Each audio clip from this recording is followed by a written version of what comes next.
దక్షిణామూర్తి ధ్యానం మొదలు పెడితే ఈ జన్మలోనే తరించచ్చు, అథవా వచ్చే జన్మలో మహావిద్వాంసుడు పరమ భక్తి తత్పరుడైనటువంటి గురువు లభించి ఆ గురువు యొక్క అనుగ్రహంతో ప్రారంభం నుంచే సాధన అలవాటైపోయి తరించిపోతాడు.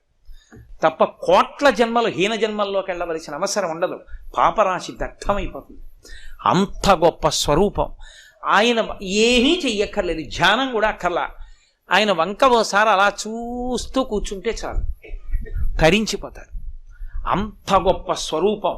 శాస్త్రంలో ఏం చెప్తారంటే చాలా చాలా గొప్పగా ధ్యానానికి అనువైనటువంటి ఏకైక స్వరూపము మొట్టమొదటిది దక్షిణామూర్తియే.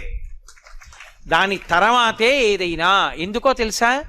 ధ్యానం చేస్తే మీకు జ్ఞానం ఇచ్చే స్వరూపాలు కొన్ని ఉన్నాయి. కృష్ణ భగవానుడు ధ్యానమునందు అనుగ్రహిస్తాడు. కానీ